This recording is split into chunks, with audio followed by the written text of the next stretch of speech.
Maritime Alps. Col du Galibier. The Col du Galibier is regarded by many as the link between the northern and southern Alps. The pass follows the D902. You will see many cyclists on this col, as it's an important pass on the Tour de France, having been visited 31 times by the race.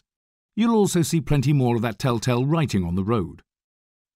Unfortunately, as you can see from this clip, there can also be plenty of tourist traffic, and the drop makes the prospect of overtaking rather scary, especially for passengers.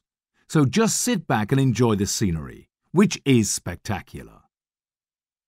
The snow ahead gives an idea of how high we're climbing again. The top of the Col du Galibier reaches 2,645 meters. As you climb higher and start to see more snow at the side of the road, there is also the risk of streams of meltwater running across the road, quite often on corners. Just off to the right here is a short tunnel which cuts out the peak. Don't take it, but carry on to the left and up to the top. And there, in an amazing coincidence, is an identical Blue M Coupe to our camera car.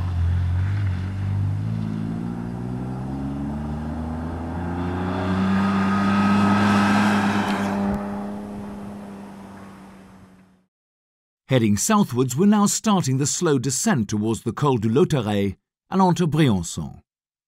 What a great view down into the valley. Occasionally, where there are large chunks of melting ice that may fall into the road will be reduced down to one lane as here.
We're now turning left onto the N91 at the Col du Lautaret.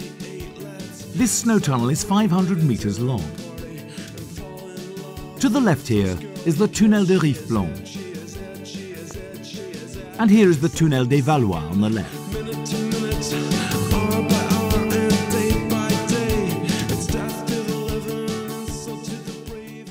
Col d'Izoard. The Col d'Izoard rises to 2,360 meters above the famous Casse Déserte. It links the Briançon area and the Parc National de Queyras. We are driving south along the D902 from Briançon towards Servières in the valley, from where we start climbing again through Le Lot.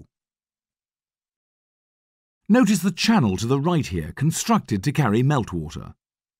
The cycle lane on the right can come in handy when avoiding oncoming vehicles on the narrower sections. We're now above the tree line and can see the last remnants of snow on the peaks ahead.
This needle marks the top of the pass. There are great views from the top of the strange Mars-like scenery. The yellow-grey rocks that project from the surrounding scree were formed by the partial dissolution of the original dolomitic limestone by the sulphur-rich waters flowing from the neighbouring beds of gypsum. As you can see, cyclists can get up to fairly high speeds on the descent.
Col du Lautaret. The Col du Lautaret is the gorge of the river Gille running from Col du Lautaret towards Gillestre. We are still on the D902, which follows the river to our left. Although relatively wide here, the gorge becomes very slim in places. There are a number of narrow tunnels along the gorge, most of which are only wide enough for one vehicle at a time. The road itself also gets narrow, so there are regular passing points on the valley side. It doesn't stop truckers attempting the route, such as the one we can see in the distance here.